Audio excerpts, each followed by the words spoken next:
O sangue humano é azul dentro das veias. Alguém já te explicou isso com toda a confiança do mundo. O sangue fica vermelho só quando entra em contato com o oxigênio do ar. Por isso as veias parecem azuis. Parece perfeito. Parece lógico. Parece verdade. Não é. O sangue humano nunca é azul. Em nenhum momento. Nem dentro das veias, nem dentro do coração, nem em nenhum outro lugar do corpo. Ele é sempre vermelho. O que muda é apenas a tonalidade. Vermelho vivo e brilhante quando está carregado de oxigênio, vermelho mais escuro e intenso no retorno venoso com menos oxigênio. Vermelho nos dois casos, sempre vermelho. Mas então por que as veias parecem azuis? Física, não biologia. A luz que ilumina sua pele contém todas as cores do espectro. A luz azul tem comprimento de onda curto e se espalha perto da superfície da pele. A luz vermelha penetra mais fundo nos tecidos. O resultado é que seus olhos percebem mais azul vindo da direção das veias, mesmo que o sangue lá dentro seja vermelho escuro. É uma ilusão óptica perfeita criada pelos próprios tecidos do seu corpo. Agora, para não dizer que sangue colorido não existe na natureza. O caranguejo ferradura tem sangue genuinamente azul, por causa do cobre que usa no lugar do ferro.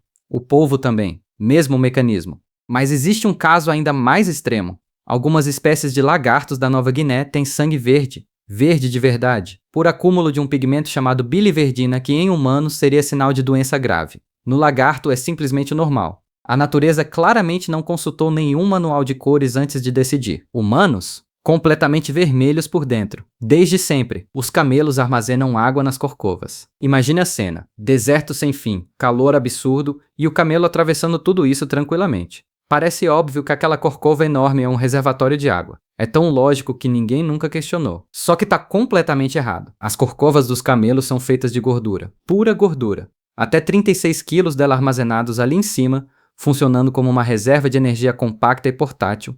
Não tem uma gota de água dentro. Quando um camelo fica sem comida por dias ou semanas, o corpo vai consumindo essa gordura como combustível. Por isso a corcova murcha quando o animal está desnutrido e volta a encher quando ele se alimenta bem. E aqui vem o detalhe mais fascinante de todos. Quando o corpo queima essa gordura, o processo químico produz água como subproduto. Cerca de 1,1 gramas de água para cada grama de gordura metabolizada. Então, de forma indireta, a corcova de fato vira água. Só que não da forma que todo mundo imagina. A gordura não é um reservatório, é uma usina. E a água é um dos produtos da combustão. Mas de onde veio a confusão com a água? Por que os camelos fazem coisas com hidratação que parecem impossíveis? Quando encontram uma fonte, conseguem beber até 150 litros de uma única vez. 150 litros em uma sessão. Depois ficam semanas inteiras sem precisar beber de novo. E o corpo deles é uma obra de engenharia biológica. As hemácias têm formato oval em vez de redondo, o que permite que o sangue continue circulando normalmente mesmo em estado de desidratação severa, algo que causaria colapso em qualquer ser humano. A temperatura corporal oscila muito mais que a nossa, reduzindo a transpiração ao mínimo. Cada gota de água é aproveitada até o limite. São máquinas de sobrevivência extraordinárias. Só que o segredo não está na corcova. Cenouras melhoram sua visão noturna. Essa é boa. Não porque é verdade, porque a mentira tem uma história por trás que é muito melhor do que qualquer coisa que você imaginaria. Cenouras contêm beta-caroteno, que o corpo converte em vitamina A, essencial para a saúde dos olhos. Isso é real, mas isso não vai transformar ninguém em um ser capaz de enxergar no escuro como um gato. Se você já tem níveis normais de vitamina A na alimentação, comer mais cenoura não muda absolutamente nada na sua visão. Zero. Nenhum efeito perceptível. E já que estamos no tema, ingerir beta-caroteno em quantidades grandes por semanas seguidas tem uma consequência real, documentada e completamente inofensiva. O pigmento se acumula nos tecidos gordurosos logo abaixo da pele. Resultado: a pele fica levemente laranja. O fenômeno se chama carotenemia. Médicos já atenderam pacientes que chegaram alarmados achando que tinham alguma doença grave. Estavam simplesmente comendo cenoura demais. Então de onde veio esse mito? Da Segunda Guerra Mundial, de uma operação de desinformação britânica deliberada. A Força Aérea Real Britânica havia instalado uma rede de radares ao longo da costa que permitia detectar aviões alemães no escuro com precisão impressionante. Radar era tecnologia nova e secreta demais para revelar. Os alemães não podiam descobrir que ela existia. Então o governo britânico inventou outra explicação para os sucessos noturnos dos seus pilotos. Espalharam que seus aviadores comiam quantidades absurdas de cenoura, o que lhes dava visão noturna sobrenatural. Publicaram artigos, fotos de pilotos sorrindo com cenouras na mão, histórias de vitórias aéreas atribuídas ao vegetal. Os alemães acreditaram. O mundo inteiro acreditou. E continuamos acreditando até hoje, décadas depois da guerra ter terminado e do radar ter virado tecnologia comum. A cenoura é saudável. Mas seus olhos não vão virar equipamento militar classificado. Você deve urinar em uma picada de água viva. Todo filme de praia tem essa cena. Alguém sai do mar gritando de dor com a marca vermelha do tentáculo na perna e aparece o herói com a solução que todo mundo sabe que funciona. Não funciona. Piora. As queimaduras de água-viva acontecem por causa de estruturas microscópicas chamadas nematocistos, pequenas células carregadas de veneno que ficam nos tentáculos. Quando entram em contato com a pele, disparam toxinas automaticamente como gatilhos químicos. O problema é que boa parte desses nematocistos fica presa na pele sem ter disparado ainda. Estão ali intactos, esperando qualquer estímulo para ativar. A urina é exatamente esse estímulo. Dependendo da concentração de sal e da temperatura, a urina ativa essas células que ainda não dispararam.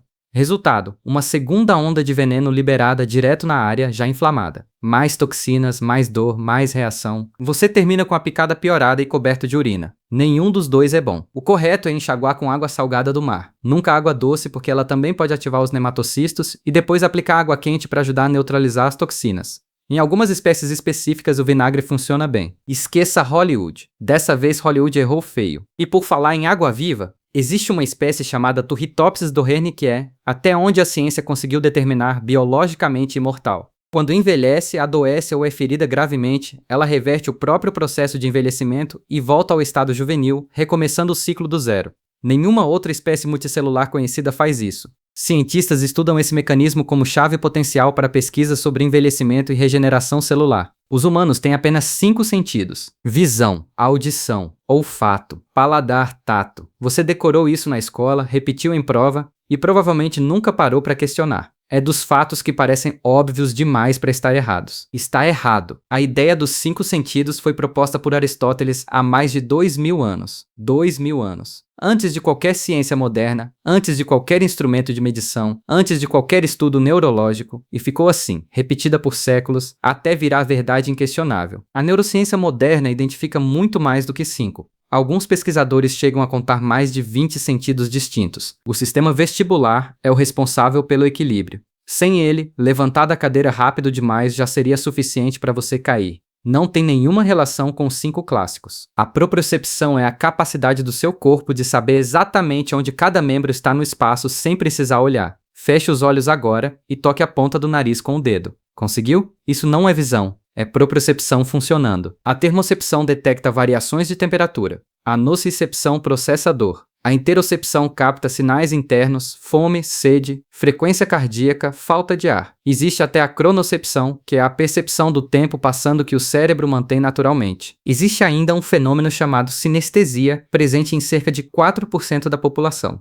Pessoas com sinestesia têm os sentidos conectados de formas incomuns. Elas ouvem música e enxergam cores simultaneamente, tocam em texturas e sentem sabores. Leem palavras e associam cada letra a um tom específico. Sempre o mesmo tom, sempre a mesma letra. Não é imaginação, é neurológico, mapeado em exames de imagem cerebral. Para essas pessoas, a ideia de 5 sentidos completamente separados nunca fez sentido porque para elas nunca foi assim. Se tivéssemos apenas 5 sentidos, andar em linha reta já seria um milagre. O simples ato de pegar um copo sem olhar seria impossível. Aristóteles era brilhante para a época dele. A época dele simplesmente não tinha neurociência. Os camaleões mudam de cor para se camuflar. A imagem é clássica. Camaleão em cima de uma folha verde fica verde. Pousa num galho marrom fica marrom. Como um ninja reptiliano que o ambiente absorve. Todo mundo sabe disso. Só que a realidade é bem diferente e muito mais interessante. Os camaleões mudam de cor principalmente para se comunicar e para regular a temperatura do corpo. Cor é linguagem para eles. Quando um macho quer impressionar uma fêmea ou intimidar um rival,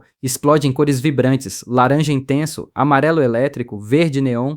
Quanto mais chamativo, mais dominante parece. Quando estão estressados ou com medo, exibem padrões específicos que sinalizam o estado emocional para outros da espécie. Quando estão tranquilos, ficam em tons mais neutros e suaves. Quando precisam de calor, escurecem para absorver mais radiação solar. Quando estão quentes demais, clareiam para refletir. Tudo isso é controlado por células chamadas cromatóforos, que contêm pigmentos coloridos, e por nanocristais microscópicos embaixo da pele que refletem a luz de formas completamente diferentes conforme se comprimem ou expandem. A mudança é quase instantânea. E o camaleão tem outros recursos que tornam a camuflagem praticamente irrelevante como superpoder. A língua dele é maior que o próprio corpo e pode ser disparada em 0,07 segundos com aceleração de até 6 vezes a força da gravidade. Para comparação, pilotos de caça perdem a consciência a partir de 9 vezes a gravidade usando equipamento especial. O camaleão faz isso com a língua, silenciosamente, sem aviso prévio. E cada olho funciona de forma totalmente independente, dando ao animal visão de quase 360 graus sem precisar mover a cabeça. Camuflagem acontece, às vezes, por acidente, mas camaleões não ficam analisando o ambiente e ajustando a cor para ficarem invisíveis. Eles mudam de cor porque precisam se comunicar. E as cores eventualmente combinam com o fundo por pura coincidência. O ninja invisível é um mito.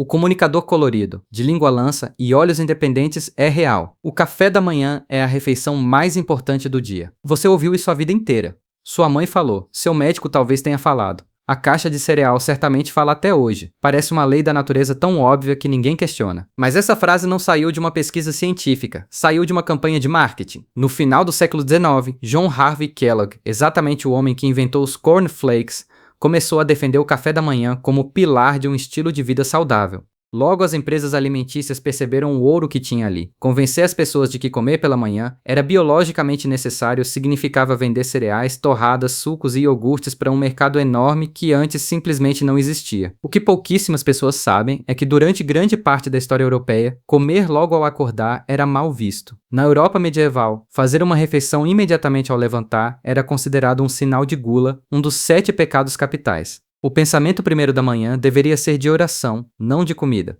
Trabalhadores braçais comiam cedo por necessidade. Pessoas de posses esperavam. O café da manhã como hábito universal é essencialmente uma invenção do século XX, vendida como tradição milenar. Investiram fortunas em publicidade, financiaram estudos, repetiram a mensagem por décadas até ela virar senso comum global. Funcionou tão bem que hoje pular o café da manhã parece irresponsável, quase perigoso. Só que a ciência não confirma esse status especial da manhã. O que as pesquisas mostram é que o mais importante é a qualidade geral da alimentação ao longo do dia, não o horário da primeira refeição. Algumas pessoas funcionam muito melhor comendo logo cedo. Outras claramente não têm fome de manhã e se sentem melhores comendo mais tarde. O jejum intermitente, que virou um dos hábitos alimentares mais populares do mundo, nada mais é do que pular o café da manhã. E os resultados que as pessoas relatam são reais e documentados. Seu corpo não tem relógio biológico que transforma 7 da manhã em horário obrigatório de comer. Ele tem fome. Se tiver fome, coma. Se não tiver, siga o dia. A refeição mais importante do dia é a que faz sentido para o seu corpo, não a que a caixa de cereal quer te vender. Agora você sabe. Se inscreva e deixe seu like.